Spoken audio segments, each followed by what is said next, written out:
Hello viewers, నమస్తే అండి. మా ఛానల్కి స్వాగతం అండి. దొండకాయలండి చూస్తున్నారు కదా, వాష్ చేసి వీటిని ఈ విధంగా చిన్న పీసెస్లా కట్ చేసుకున్నామండి. ఇప్పుడు మనం వీటితో టేస్టీగా సింపుల్గా న్యాచురల్ ఫ్రై తయారు చేసుకుందామండి. ఈ చిన్న పీసెస్ని ఇప్పుడు మనం ఉప్పుతో మళ్ళీ ఒకసారి చక్కగా వాష్ చేసుకుందామండి. ఈ పీసెస్లో ఒక హాఫ్ స్పూన్ వరకు ఉప్పు యాడ్ చేసామండి. చక్కగా వాటర్తో కడిగేసి ఇక ప్యాన్లో ఆయిల్ వేసి ఏ విధమైన మసాలాలు కర్రీలు తప్ప ఇంకేం వేయలేదండి. ఈ విధంగా ఆయిల్లో ఈ దొండకాయ పీసెస్ని యాడ్ చేశానండి. కొద్దిగా పసుపు వేసానండి.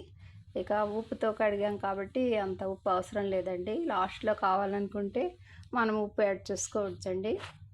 మీడియం ఫ్లేమ్ మీద చాలా లేట్గా ఇవి దొండకాయలు ఫ్రై అవుతాయండి. చూస్తున్నారు కదా,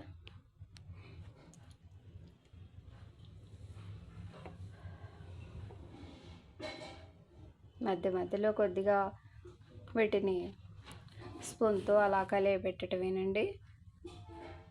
ఆయిల్ మరి ఎక్కువ తక్కువ లేకుండా మీడియంగా యాడ్ చేసుకున్నాం కాబట్టి ఆయిల్ సరిపోతుందండి. ఇక మన దొండకాయ పీసెస్ ఈ విధంగా ఫ్రై అయ్యాయండి. ఇక కారం అండి, ఇందులో కొద్దిపాటి ఉప్పు ఉంటుందండి, అందువల్ల మేము ఉప్పు ఏమి యాడ్ చేయలేదండి. ఒక హాఫ్ స్పూన్ వరకు కారం మాత్రం యాడ్ చేసామండి. చూస్తున్నారు కదా, మన ఫ్రై రెడీ అండి. బై అండి.